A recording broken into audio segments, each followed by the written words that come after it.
Hello, everybody, and welcome back to the Broto Fantasy Football Podcast presented by BrotoFantasy.com and the Fantasy Football by Broto app, the only tool you need to dominate fantasy football.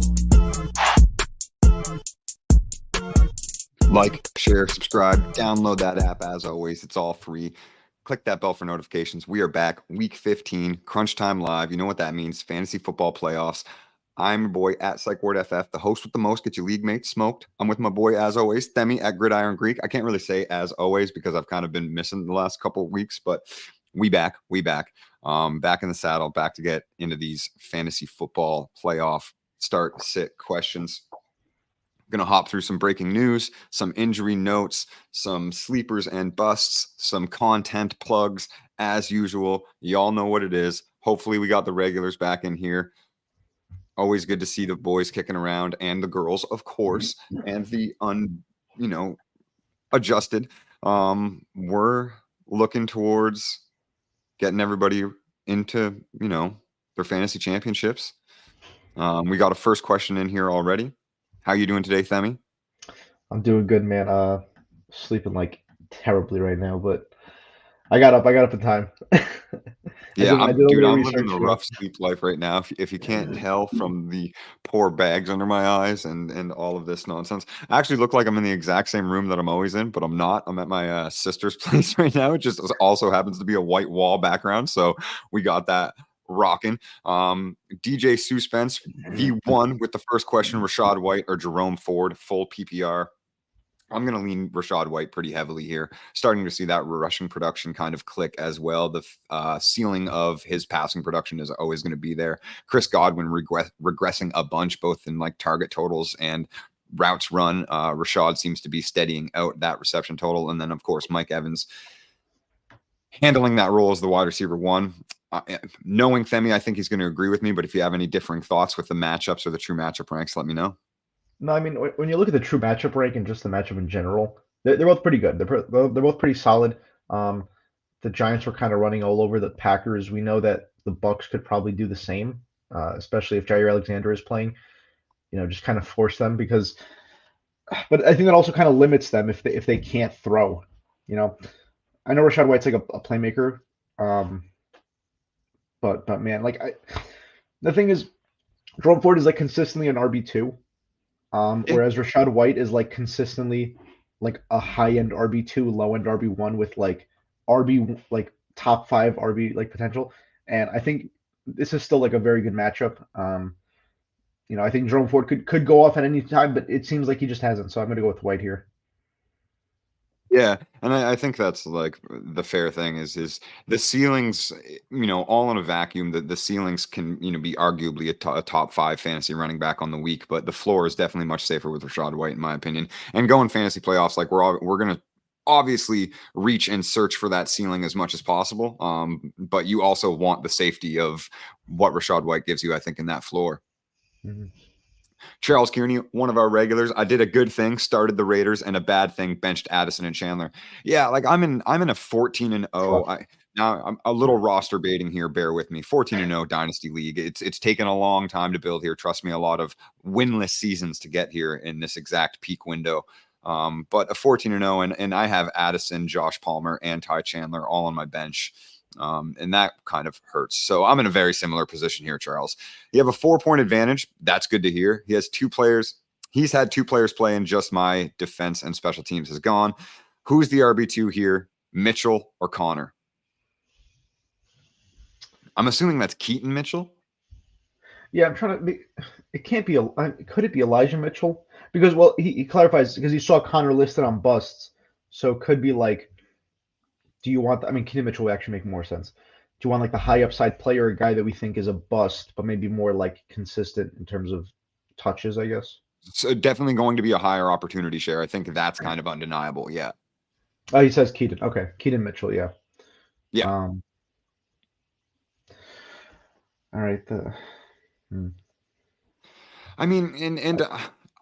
I do think Connor, obviously a bust. That's a horrendous matchup. The worst, like best rushing defense, but 31st, so second worst possible true matchup rank. But the worst possible true matchup rank when it comes to rushing production alone. James Conner averaging, I think, under 16 yards and 2 receptions per game. So you can just basically cross out that passing production and the true matchup rank look for that. It's all based on his rushing outlooks right now.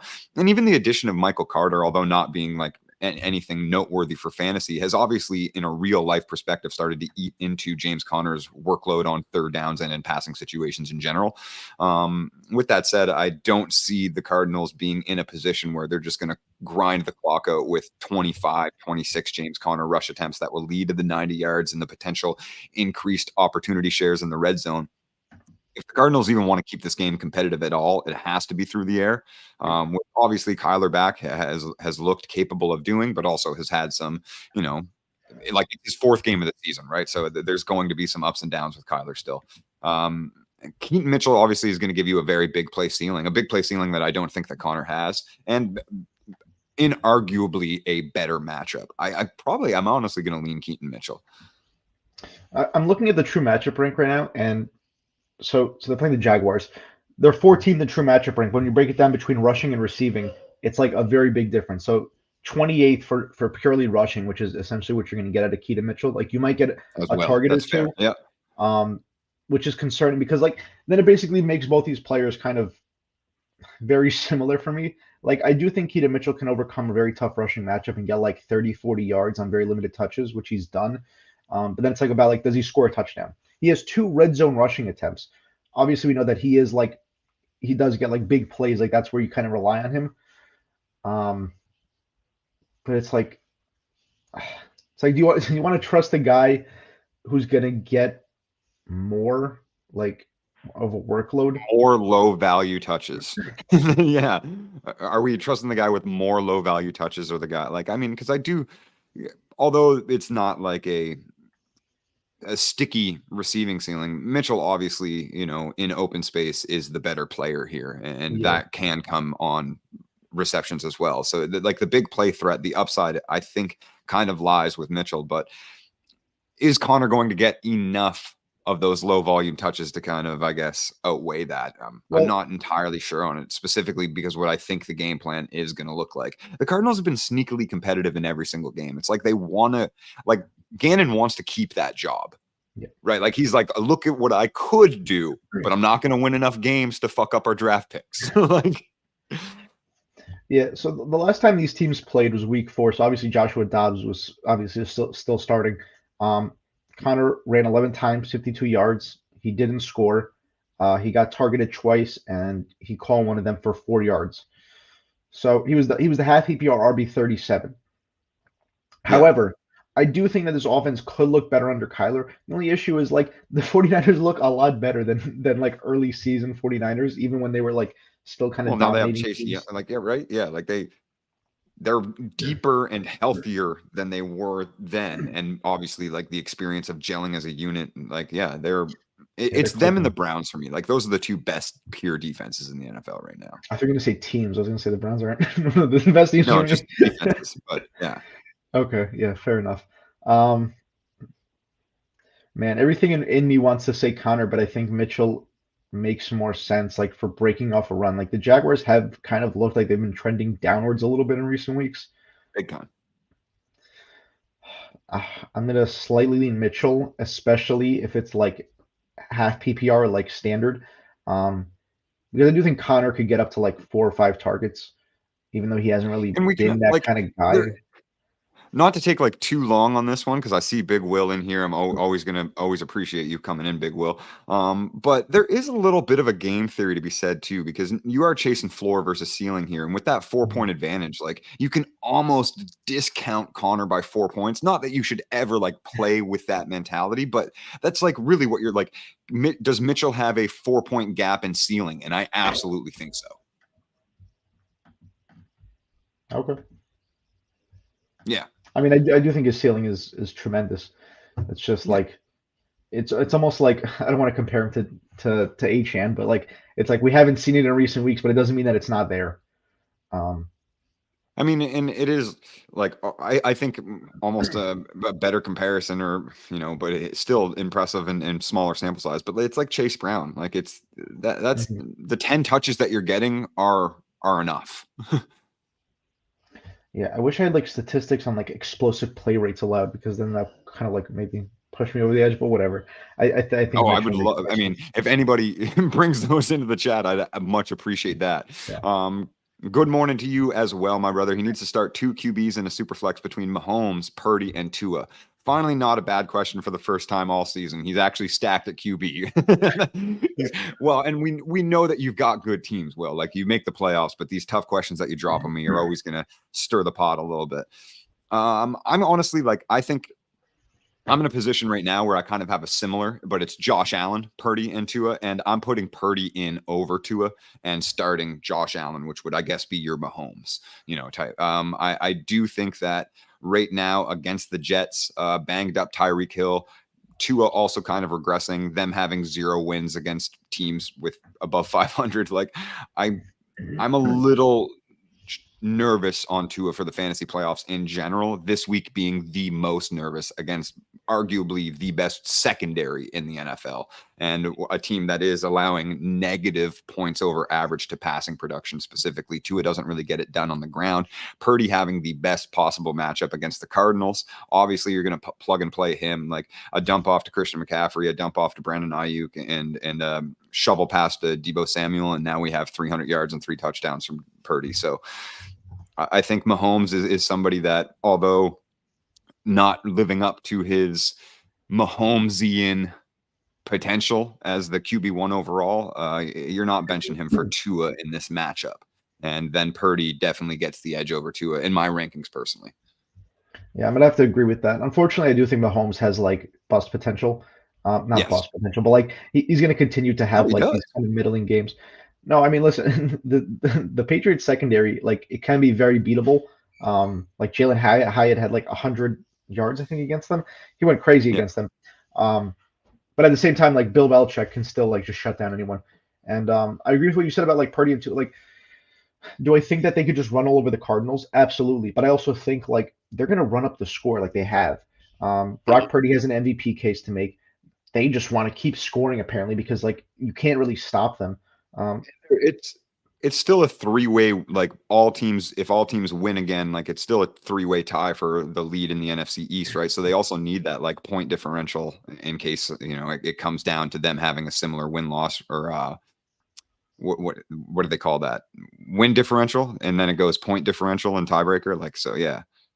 Yeah, I mean, I think that's like a little too far down the line. Like, but I mean, Man, it's I better don't to think have it so than when you're not, looking like, at that's 3-10-3 teams, right? Like that, honestly. Yeah, that's true. And when they're going to have the advantage over all of them, basically, in terms of, well, they're going to have the head-to-head over them, which is what matters, I believe. Right. I But guess, yeah. yeah, so listen, they're playing in Miami. I think that like Tua can clean up some of the mistakes that he made against them on that Black Friday game, because he had 2 interceptions. He was still kind of like dealing. It was kind of like a lost game for the Jets.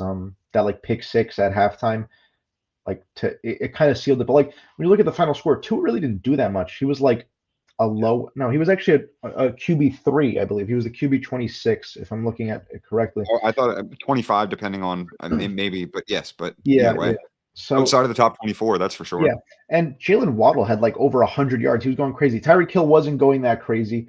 I don't recall if he got injured that game.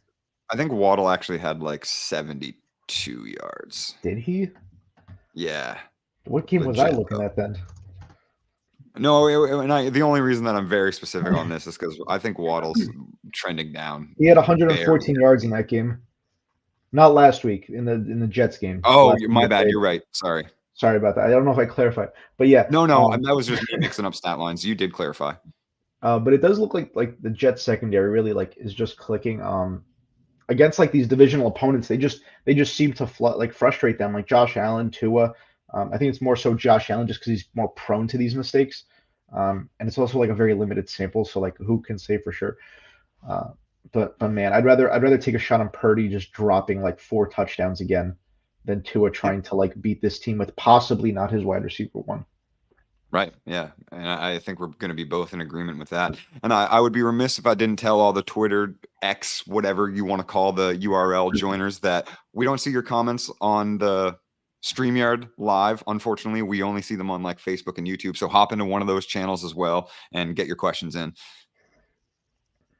Our boy Fabian, one of the regulars, always good to see you in here, man. Let's get these playoff dubs. That's all we want. That's all we're hoping for this Sunday. I'm wanting to start 3 of these 2 are for my running back spots in one flex. Okay, I got a little confused there. I'm wanting to start 3 of these 2 running back spots in one flex, full PPR. We got Kamara, King Henry, Zeke with no Ramondre, obviously one of the injury, and because we had just Mahomes question as well, Isaiah Pacheco out, shoulder surgery coming for him.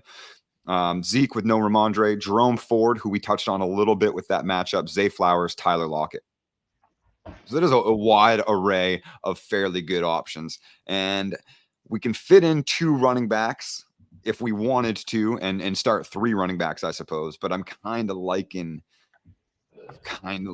some Zay Flowers.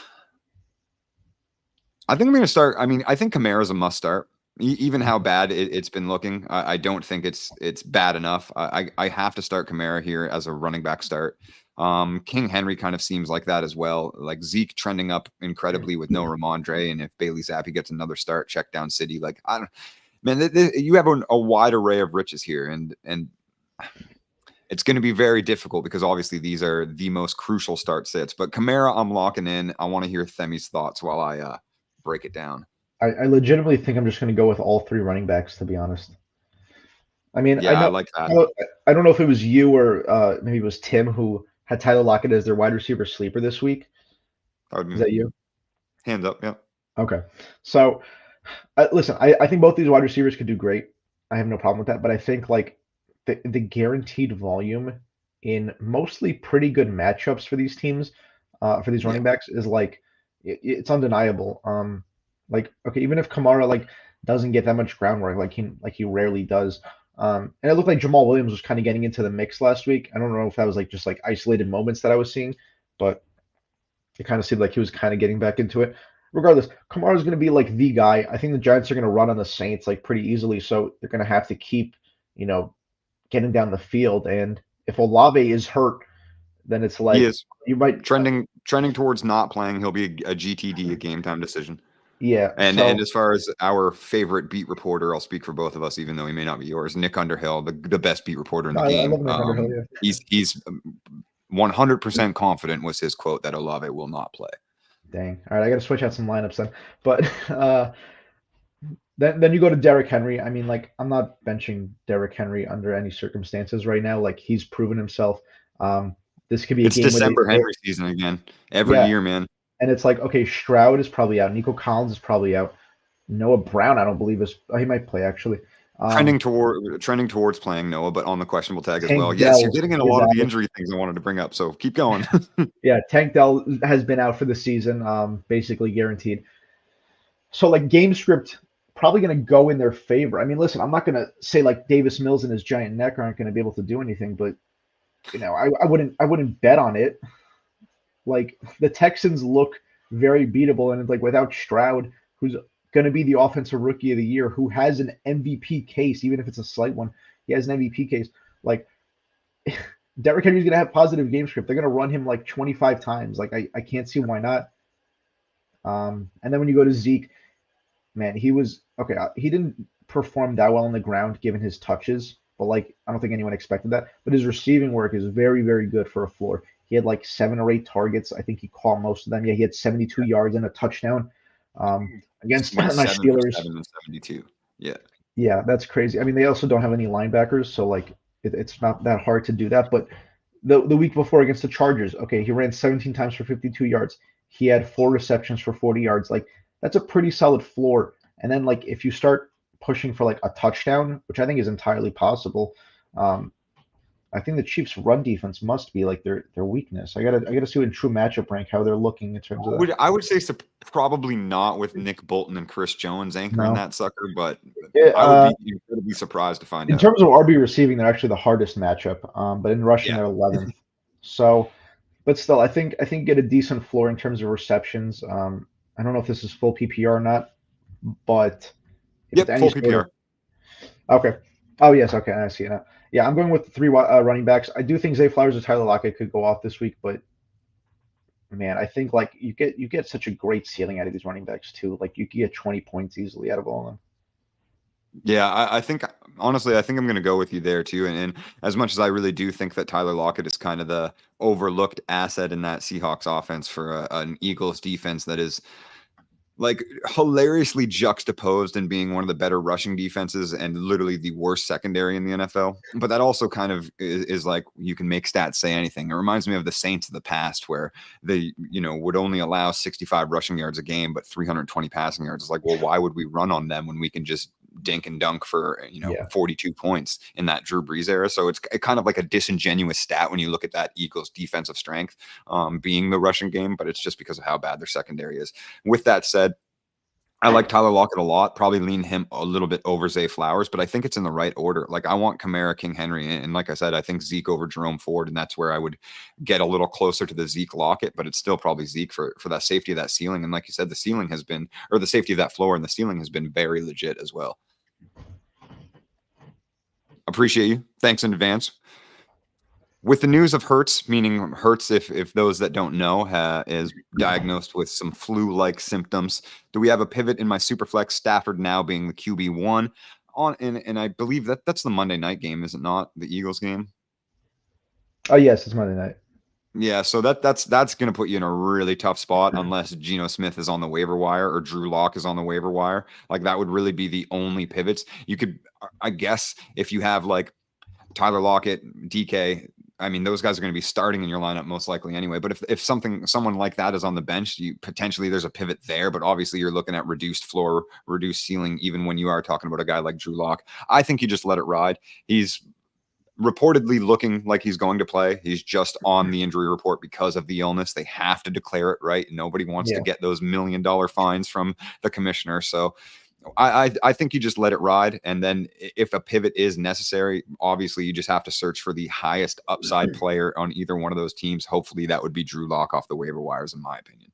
Yeah, you might be able to make just because of how bad that secondary really is. And for the first half of that, his first start of the season, like Drew Lock looked completely fine. It was just the fourth quarter that didn't work out so well. And I even think he was like 16 for 20 on his first 20 attempts, had like 200 yards, 2 touchdowns, like that. He was looking fine. And then went Drew Lock on everyone. But still, there's some fantasy points to be had there. Yeah, I don't think it's like that bad to start Drew Lock, especially against like one of the most exploitable secondaries in the league. However, I think if Hurts plays, like he's a competitor, man. Like he's gonna play through this. Like you said, it might like lead to some bad things, like a lower floor or whatever. Like, but man, like unless he's out, I'm really not looking for that big of a pivot. Because then it's like, okay, you either have to start someone who's probably gonna suck, or you're gonna make a trade. But it's like you already have Stafford and Hurts. Like, how badly do you need to trade an asset right now? It really depends on like how. I mean, I don't know if there's a dynasty league or not, like, because when I see Superflex, I kind of just assume dynasty, but that's not always the case. But man, I'd rather just stick with that. Like, I'm of the philosophy always that like if you play in Superflex leagues, then 64 quarterbacks should be rostered, like 32 starters and all backups. Mm-hmm. Which is, I know, like kind of a wild number and a wild pretense, but 64 running backs would be rostered, more than 64 wide receiver. Like, do you know what I mean? Like, it's just, you genuinely, because of this, because of like Jake Browning, because of the, what Josh Dobbs, like, because of it just, there's so much upside in that position, even in bad matchups. You're still locking in 14, 15 points. So that's why it's so important to like churn backup quarterbacks in Superflex leagues, dynasty or redraft. But with that said, I think we're both in agreement there. That one's kind of you have to let it ride. You have to go with Hurts. We got Steve. Let's go. Needing a win. We all need them big. In severe danger of having to wear a dress to the bars. We don't want that. I mean, unless that's what you're into. But I'm assuming that the negativity atoned to this. But you're not into that as well. 1 tight end, 2 flexes. Kraft, Logan Thomas, Higbee. And then I see your question here, Charles, but we'll hop ahead to Steve's second part. And in the flex, JSN, Shaheed, McKinnon, Demario Douglas, Zay Jones. So the tight end, I think we're not going to flex one of these tight ends. Kraft, Logan Thomas, Higbee, who did carry a questionable tag into the contest as well. Well, listen, Logan Thomas is my tight end sleeper of the week. Yeah.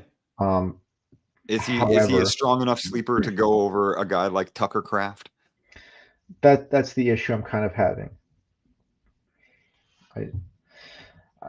I think I should focus on like the flexes first, and then kind of like.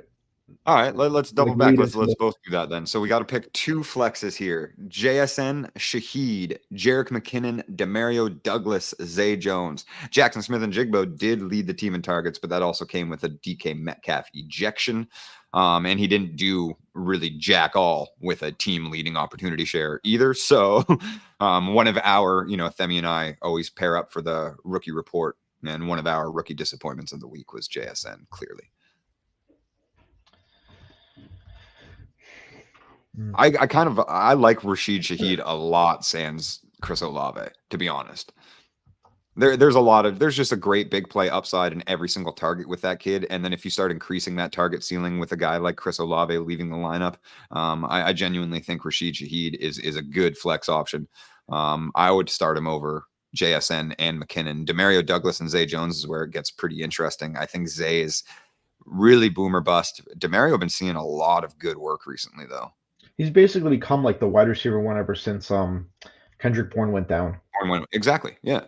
And there's not that much competition. I mean, like Devontae Parker, I believe, is back, so he could command some targets. But it's like, I still think Demario Douglas is like that big play guy, like, and he'll get a decent target share. And he's as well. he's just a security blanket too. Like he's. Yeah.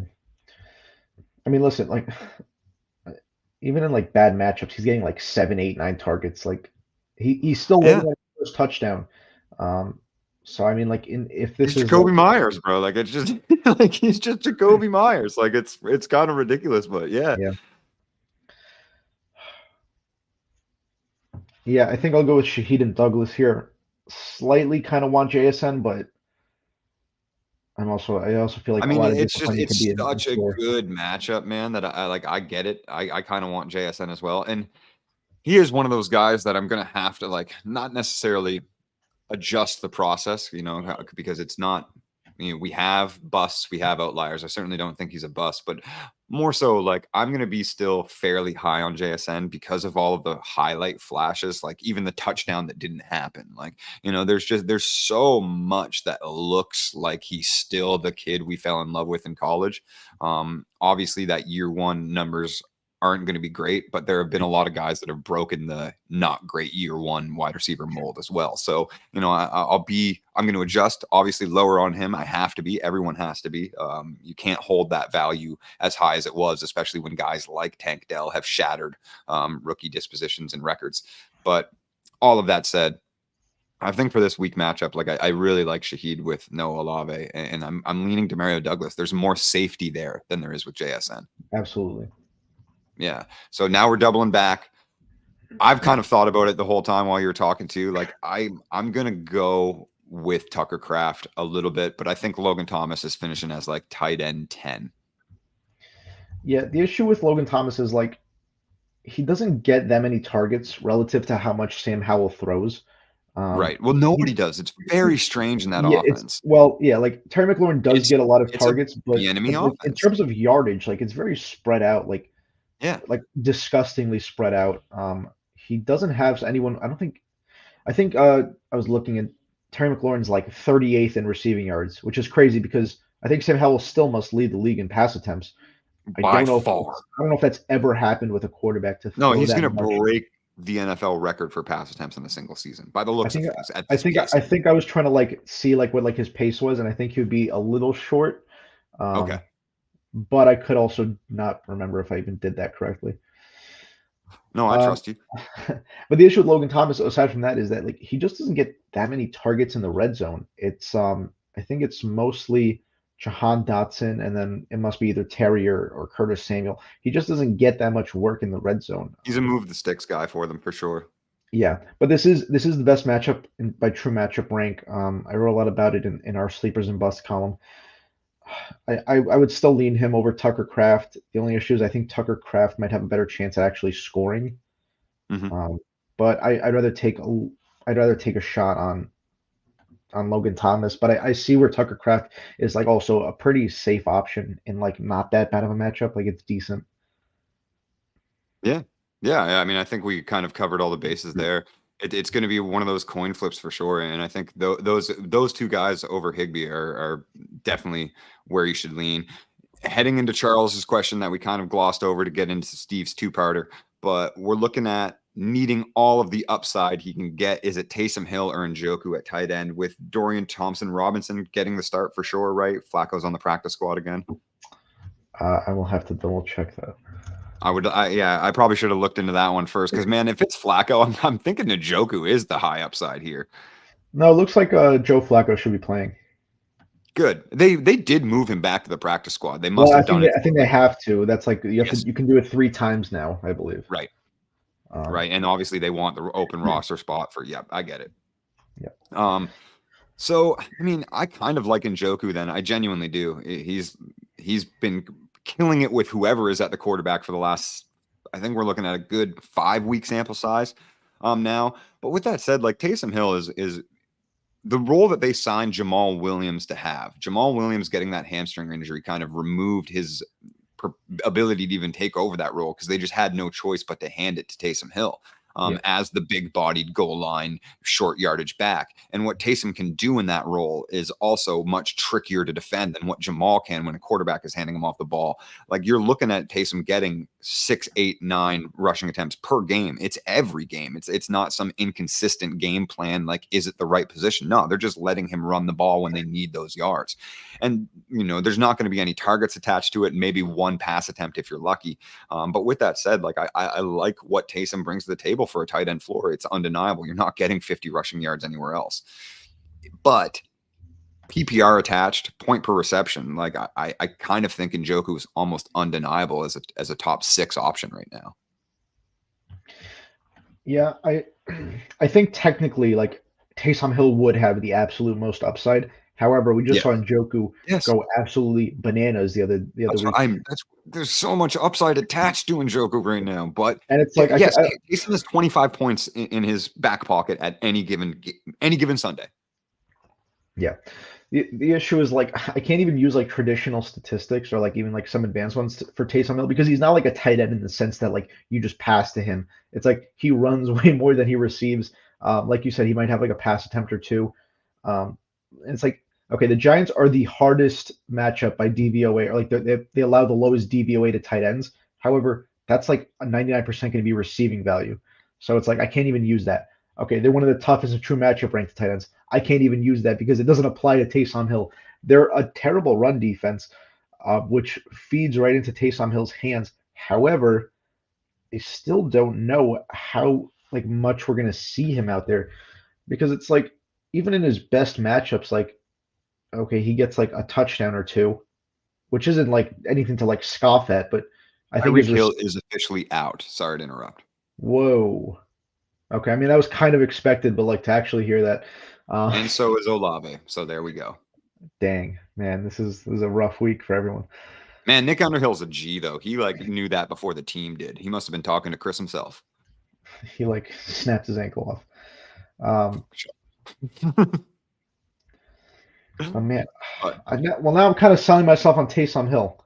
Yeah, I mean, you know what? We're going upside. We're playing upside. We're not looking for safety. Who's got a better chance at a 25-plus point game with no Chris Olave? Questions at quarterback because Derek Carr is basically playing in a body cast at this point. Well, I mean, that's perfect because all they have to do is run the ball. That's what I mean. That's what the Patriots did with Ramondre. I think we got to do it. I think we have to go Taysom. I mean, yeah. Unfortunately, I mean, I would love to get David Njoku in your offense. We're playing upside, right? We're rolling dice. That's what Charles is looking for. Yeah. The upside's with Taysom. He has the highest ceiling of arguably any tight end. Yeah, and Njoku, he had one very, very amazing game, and otherwise he has 2 other games with a touchdown. And it's like one's against Seattle, one's against Arizona. He doesn't have that much yardage this year. So I do think even if you're looking for floor, man, I think Taysom with just rushing and like a couple of receptions, even if they don't go for much, might be like the way to go. especially because they might be like more backfield kind of receptions. Like it's not like a tight end going down the middle. I don't know how often he lines up like that. You would know better than me, but Very rarely will they run like a Texas with him, but yeah. okay. Yeah, so I'm gonna go Taysom Hill. Yeah. Yeah, he more so runs that like short slant screen off that second tight end spot, but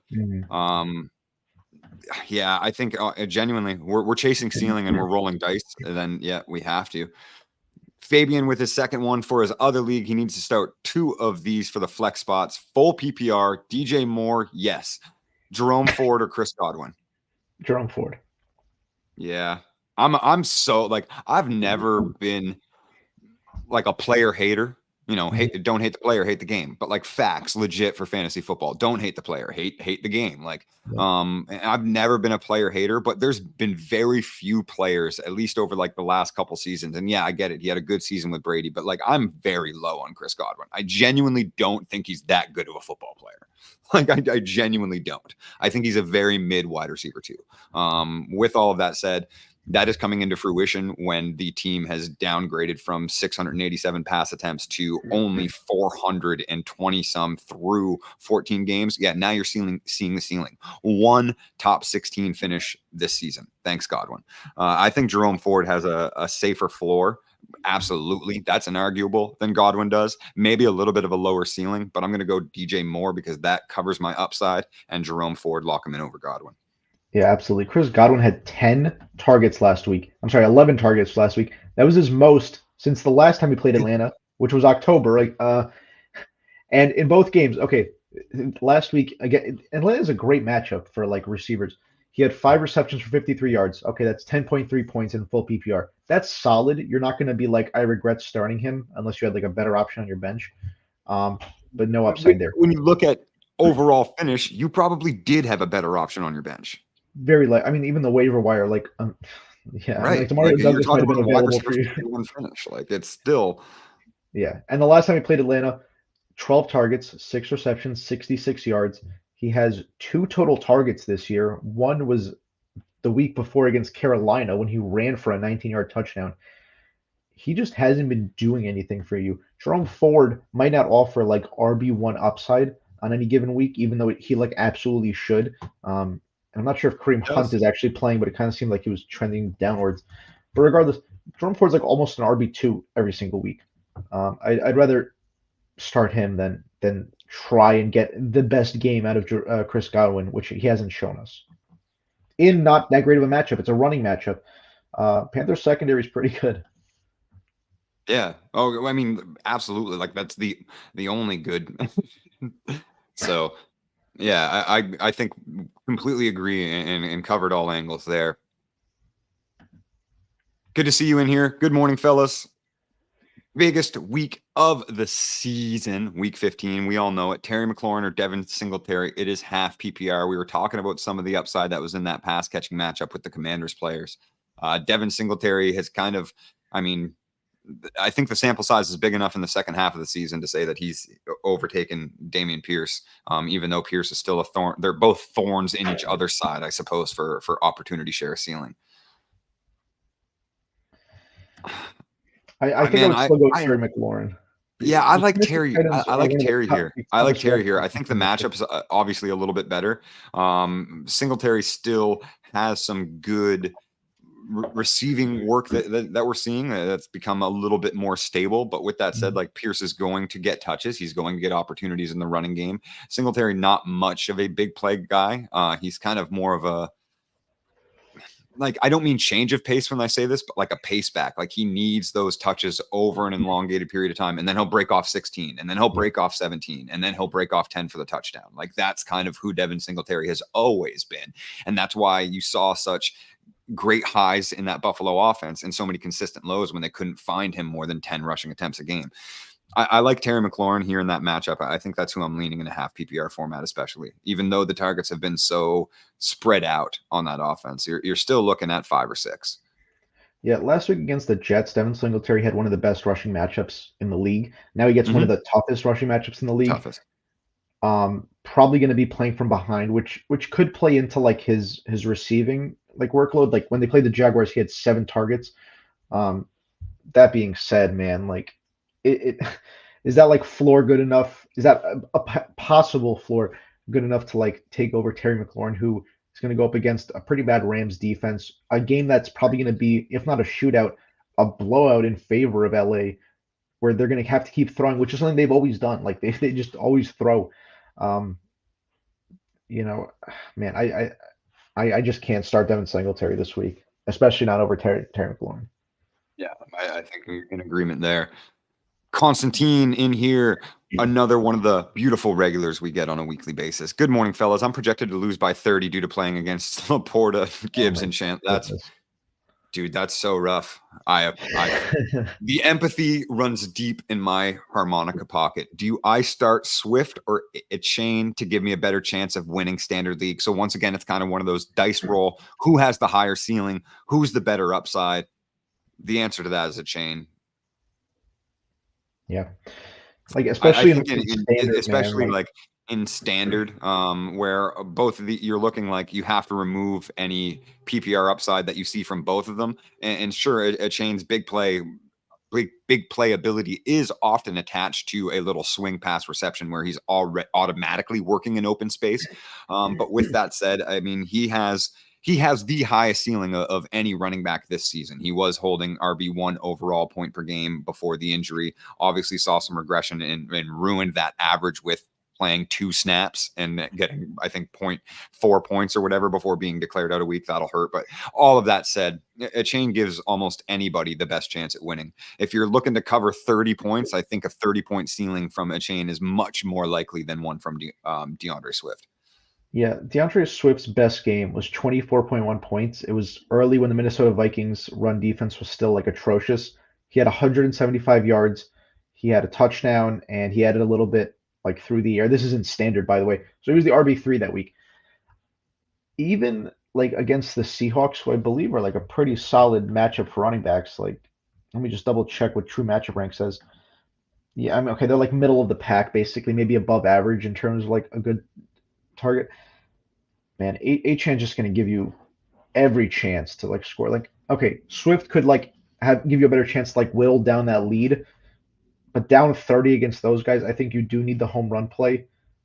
I would probably start Achan and just kind of hope for the best. And if it doesn't work out, you know, like you're going to be kicking yourself, but he gives you absolutely the best chance every single week.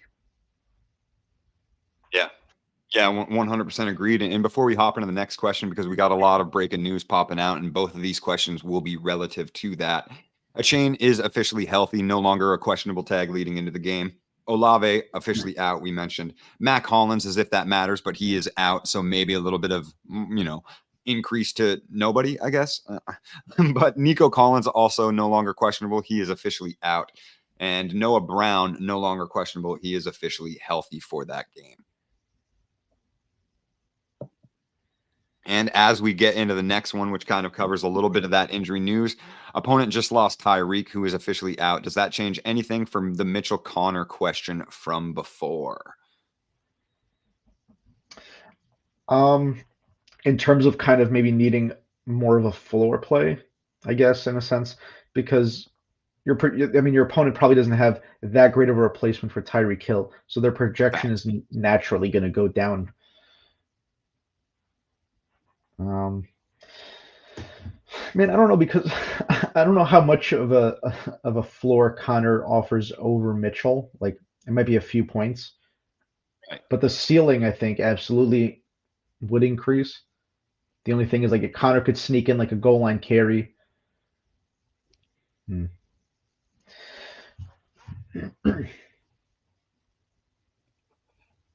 Yeah, I still think that 4-point advantage honestly makes me even that kind of gives me that, like, now that I'm playing into that game theory a little more, because we're leaning into that with Charles here in that thought. I honestly think that makes me want to play Keaton Mitchell even more, because I don't have to worry about the floor as much with them losing an 18-point projected player. Yeah, and it's also like you had your DST outscore 2 of their probably non-DST positions, probably not a kicker either. Yeah. I mean, if that's the case, if you outscored their quarterback and like their running back 2 by 4, like that's insane. I mean, unless their quarterback was Easton Stick. Oh, I suppose I forgot about the Saturday games. Never mind. Continue. Yeah, I'm we not had even gonna four. finish We that had thought. 4 games played already. I mean, Yeah, I Mitch forgot Trubisky might about have been their that. quarterback, but I don't know how many people are starting Mitch Trubisky. I guess it would be helpful to like know your exact like roster, but like that's also like kind of getting very into it. Yeah, and I mean, I genuinely don't think it needs to be like that combed over as far as the game theory goes, and I mean no offense to that, but it's that your opponent is now losing their what I guarantee would have been their highest projected player in points per game, unless their Christian Their McCaffrey would be quarterback the is only or one that I whatever. could even Oh, assume yeah. would have a higher projection from whatever platform you're using. Them losing that, and they now have to supplement an impossible gap of a replacement. So your need for that 4-point gap in floor that we were arguing with Mitchell or Connor now is almost a moot point. You can just swing for ceiling and take a lower floor. I think that's fair. Yeah, I'm not going to change my answer on that. Yeah. Benjamin Heron here, and we got 15 minutes kicking. We got lots, a couple more questions in for sure. We got some sleepers and busts we can cover. Don't go away. Still lots of news as well. You got any questions? We will get to them before kickoff. So if we roll over the hour, guys, don't hesitate to keep them coming. Morning boys, half PPR. One of Zay Jones, Drake London, Jackson Smith and Jigba, Noah Brown, who is fully healthy. Well, not fully, but no more questionable injury. Also with no Tyreek against the Jets, should I be benching Tua for Howell or no? I would probably bench Tua for Howell. I kind of think I would too. No Tyreek against Jets, Waddle, Sauce.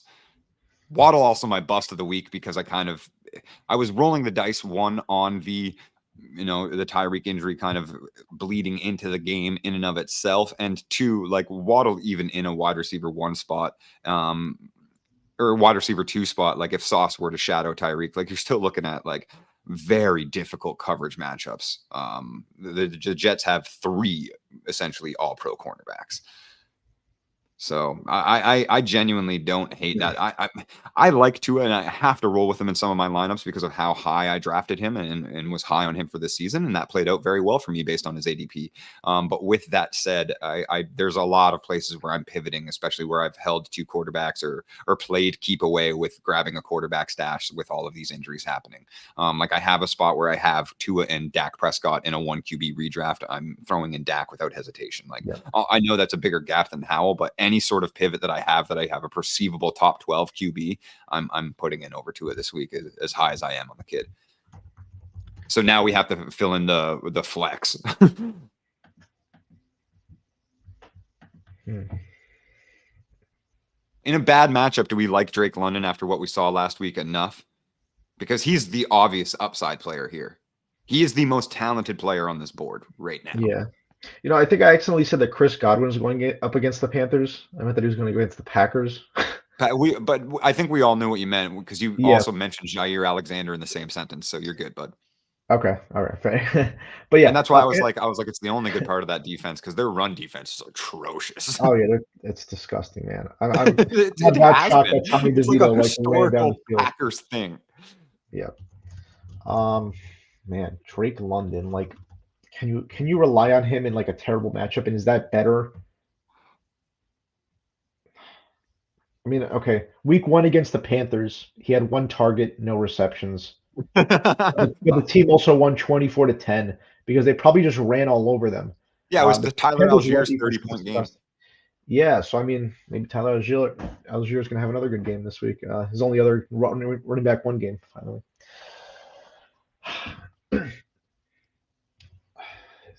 This is a tough one, man. Like all these options are like good enough to where like you could see them as very good upside plays, and then it's also like I could also be very disappointed on any given week by them. So there's a theory that I'm this is an off-season article. Now I'm going to go on a little bit of a tangent. Bear with me, Benjamin. An off-season article idea that I've really been like putting on the back burner so when I have an actual enough time to provide the data, because I am 100% positive that this is true, but don't have the data to back it up. Backup quarterbacks favor the targets that come from second squad players, meaning when a backup quarterback goes in and a guy like Noah Brown, who is usually practicing on the second squad or as the wide receiver 1 on the second squad, coming in on 3 wide receiver sets, not even necessarily for most parts of practice with the Texans because of Robert Woods. But with that said, you see it all the time. Like all the time a backup quarterback comes in, they put in a second team player to kind of give them more comfortability, more a guy where they know that timing, they know where the break routes are going to happen, they design those routes for them, and you see those guys put up really good games. It happens consistently and constantly every single season. I think Noah Brown is kind of getting maybe even undergraded for what he is going into with Davis Mills being what for sure the top target outside of Dalton Schultz just in the passing game anyway, and then the guy that has the most comfortability with Davis Mills in practice. So basically, Brevin Jordan's a tight end one. Well, that too, yeah. And on that note, in the last couple of dynasty reports, Brevin Jordan has been the like one of the waiver wire stashes or waiver wire grabs. Like, and with the note that as long as Dalton Schultz has a questionable tag, like Brevin Jordan is a tight end one, a low end tight end one. All right, I think you've sold me on Noah Brown here. I mean, like, does Zay Jones offer any upside? Probably not. Does Noah Brown offer upside? Absolutely. So then it's like between Drake London and JSN for me. I assume you're kind of in a similar boat. Very, yeah. And I think strictly because of matchup, even though I absolutely love Drake London, he's one of my favorite players in the league. I just can't deny how like different these matchups are, and I'd rather bank on JSN like getting like 40 yards and a touchdown. Whereas like I think Drake London's like absolute ceiling this week could be like close to like that. And like I think JSN has more to offer than that. It's not much to note, but it is worth noting that half PPR, I think JSN gets a notable downgrade because of what he has been for the Seahawks offense, and it's simply a chain mover. I think we also need to implement like a new stat where it's like if you play alongside DK Metcalf, you basically get like an extra quarter without him because he's probably going to get ejected, right? Like I think that's. I love that. I love that was literally in Kyle Shanahan's game plan. That he was like, "Yo, this dude gets upset." Like, just like say, just like whisper a couple words to him. I've never heard a coach like that. Is like that's like the troll level of bounty gate, where like nobody's actually getting harmed, but he's like, "Yo." Except for the guy that's a nice Christmas bonus. Like, you get thrown him backwards, you know. Like, yeah. That guy's head is like destroyed, but you know. Kyle Shanahan can get like an extra 2 points on the board. That's great. So funny to me. Okay, sorry. But yeah, I don't know. Yeah, I like Noah Brown's upside here, and again, I do think that it's worth noting that half PPR would favor London or a guy like Zay Jones, who doesn't need 10 receptions to get to 100 yards, where JSN does. But Noah Brown is, you know, he's a legitimate wide receiver one option when he's the wide receiver one. We've seen it 3 weeks in a row, right? So, and I also think it's worth noting, like Davis Mills isn't a scrub backup. He is, if you're ranking 64 quarterbacks in the league, he's probably in the top 40. And I know that doesn't like sound overly encouraging, but he's better than 30 other teams' backup quarterbacks.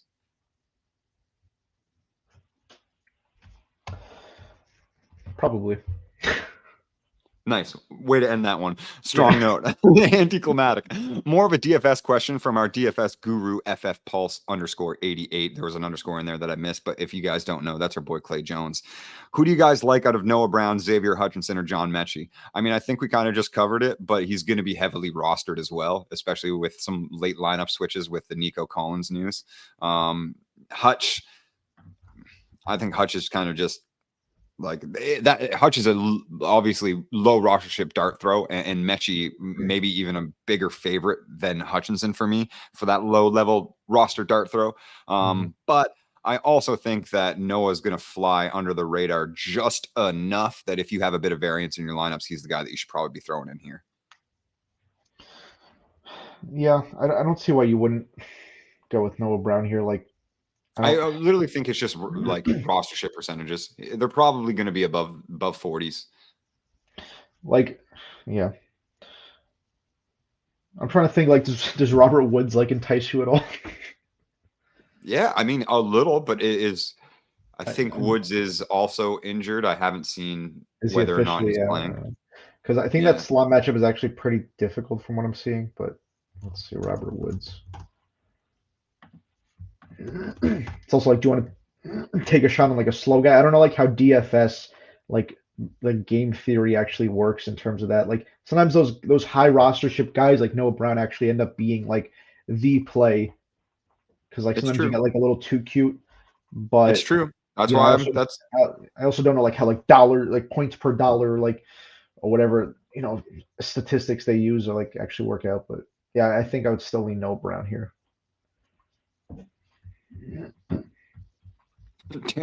Derek Carr. Sorry, I just saw something scrolling through just to make sure there was no news that we were missing before we close this one out. We do have 5 minutes left, but Derek Carr has suffered 3 separate rib fractures this season. Yeah, I think he said that last week, That's one like of the after the funniest. Oh, game. I shouldn't It's laugh. like That's my throw team's Jameis quarterback. in at some point, man. Like you're just killing this guy. I mean, he also looks like very depressed, so maybe he enjoys it. I don't know. Yeah, I mean, Not to make fun of like it's not fairly like a obvious, depression, and but it is what it is because from a fantasy perspective, we can't deny that the interceptions don't matter for our receivers as long as we don't start Jameis himself. But the team clearly has no confidence in him and doesn't want because you can't coach that guy. I'm not trying to say he's uncoachable. I think he's a great teammate and a great locker room asset, and by all accounts, every single player that's ever talked about him says so. But with that, Case Keenum starting over Davis Mills, by the way, that's kind of wild. Wow. That's news to me because Davis Mills was first team reps all week. Case Keenum, Vikings legend, Minneapolis Miracle. I mean, Case Keenum's not a bad backup either, if we're being completely honest. He's definitely not as good as Davis Mills, but that's just my opinion. I lost that train of thought. Case Keenum over Davis Mills kind of shakes me for all of the Noah Brown things that I said. Fuck it, you're still starting Noah Brown. Yeah, you were talking about Jameis Winston being you can't He's a phenomenal quarterback for our fantasy assets, but that team obviously just doesn't want him to throw all those picks, and you just can't coach him. You can't tell him not to. Jameis is gonna Jameis. And one of the most impressive touchdowns of any quarterback this season, period, was that throw to A.T. Perry in the back corner of the end zone where Jameis went cross-body with, I think it was 60 air yards of distance, but it was those air yards were sideline to sideline and not forward. That's insane. Yeah, I mean, it's one of the most nonsensical, oh no, oh yes throws you'll ever see. That was the Vikings game where they're actually starting to make a comeback, right? And then he just threw 2 picks, and it's oh, great. It's all or nothing for Jameis. It always has been. One of the best QB fantasy seasons of all time. Finishes QB3 overall with 30 interceptions. That's one of the best QB seasons of all time. Leads the league in passing yards, 30 touchdowns. One of my favorites. I don't know if anything can fix the Pittsburgh Steelers right now, but I do think if they had Jameis Winston, people would be more fine with losing the way that he plays. Yes, I completely agree, and I know exactly that mentality, and that's why I think this. We're already we've lost to the Falcons twice. We're not going to win the division, man. I mean, they still have a chance. What are they? 5 or 6? Certainly not mathematically eliminated because the NFC South is by far the worst division in football. Yeah, everyone has 5, 6 wins, but I'm curious to actually see. The Panthers. Yeah. Everyone's 6 and 7. Wow. We love you too. Who's here? Oh, Bick. What's going on? Don't be sorry. Just be better. Bars. Man, this NFC South is crazy. This was the case a year or 2 ago, I think, too, where they were just oh yeah, no, it's been like this since it's been like this. Well, not since, but Brady's last season in the league, which I guess, that was, so last year and then this year, both. It's crazy to think that division has sent every single team to a Super Bowl in the 2000s. Facts. Yeah. I think the only other division is the NFC West, right? Seahawks, 49ers, Rams, Cardinals. Yes. Pittsburgh. Who else would have done that? Larry Fitz, because I was Cardinals. Kurt Warner, Larry Fitz. Yeah, 100% right. And they've all been the past 15 years too. And I mean, on that note, I think NFC West. No, the Seahawks. Yeah, they have one. Okay, Seahawks, they went to 2. They won 1. Yeah. Wow. And then the Bucks went to 2-1-1. Saints went to 1-1-1. Panthers lost theirs. Falcons lost theirs. They both should have won those. That would imagine having the entire division with a Super Bowl win in the 2000s. That would be that would be fucking amazing. Well, I mean, there was a point where the NFC South was the best division in football. Yeah, and is that why the Falcons were tweeting out that they have the best division in the best rivalry in NFL or whatever? I'm sure. Yeah. I Yeah. think they were calling Saints Falcons like the best rivalry, which, to be fair, it's a fun rivalry, but like, especially when it was like Drew Brees, Matt Ryan, it was a lot more fun. Facts. We got one more from Clay. I like this one because it's looking ahead a little bit, but it's a fun question to get into nonetheless. Dynasty redraft question: where are we putting stud Garrett Wilson next year with presumably a healthy Aaron Rodgers? Wide receiver 4 too high? Probably. I'm still going to look at guys like Justin Jefferson, Jamar Chase. Like it's going to be really hard to deny a healthy Tyreek Hill, but I'm not even leaning there as much as I would lean CeeDee Lamb over Garrett Wilson. I would probably still look at AJ Brown very strongly, right? Like I do think that Garrett Wilson will be top 6, top 10 undeniably, but I think wide receiver 4 is still a little too high. You could even like think about like Devontae Adams or Cooper Kupp as like a last hurrah, but that might be a little. I don't know how long that's going to last, you know. Right. Well, but then you're also talking about like there's some arguments for like, you know, the pretenses of these hot rookie wideouts as well, like Chris Olave to be ahead of Garrett Wilson for obviously the season that he's put up, still fairly impressive, although lower than we anticipated. Right. Like there's a lot of there's going to be a lot of really high-end wide receiver 1 solo options, and we don't quite know what the Jets are going to do, but I would assume adding another wide receiver is absolutely necessary with them continuously healthy scratching Allen Lazard. Like they've got no one. Rodgers is going to want more help. Yeah, I mean, like the 2 guys that he brought are like not performing. Like, no offense to them. Like I loved watching Randall Cobb. They were courtesy signings. Yeah, like Nathaniel Hackett. But it's like, okay, Corey Davis retires before the season starts. Mecole Hardman, I think they traded him back to the Chiefs. Then it's like Xavier Gibson, or is that his name, Xavier Gibson? Yep. The return man who scored a touchdown last week on like a rushing attempt. He's becoming their like wide receiver 2. I didn't even know he was undrafted, which won't last for another season. But he's fun. I mean, I do like the fact that he's like their wide receiver 2. And then it's like there's like a couple of like guys there, like you just don't even know their names. And I watch the Jets a lot, man, like because they're on locally in New York. So like, yeah, it's like, I think Tyler Conklin's like basically the de facto wide receiver 2 at this point. Yeah, has had some solid, you know. Like, yeah, no, had some solid games. But yeah, with that said, I think that's going to cut it for us today. Saints Falcons games always got shenanigans. Yet I facts. Much love, much respect. Bring the names back up at PsychWardFF, at Gridiron Greek. Find all of our content at Broto Fantasy, brotofantasy.com. Head over to patreon.com/brotofantasy. Get all the extras, man. You know, you get dynasty consultations, instantaneous questions. You don't got to wait till Sunday. We'll answer them earlier. But then come and hang out with us Sunday anyway, because this is so much fun. You know where to find us. It's on Twitter, X, Facebook, Instagram, YouTube. We're everywhere. Like, share, subscribe, download that app. Still free. Much love, much respect.